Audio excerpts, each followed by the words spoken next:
Hello everyone. Welcome back to our channel. Today we are here to introduce to you an easy and useful feature for you: download YouTube videos to your iPhone.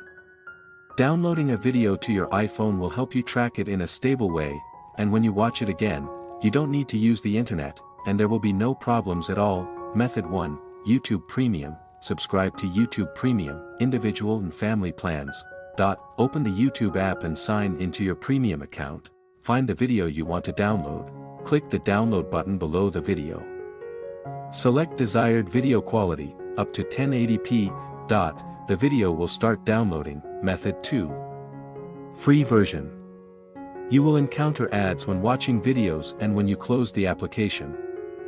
You must also stop activities on it.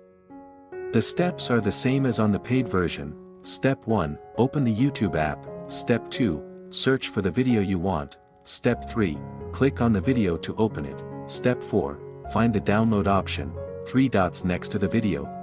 Step 5, choose video quality and start downloading. Summary of both methods: YouTube Premium and free version.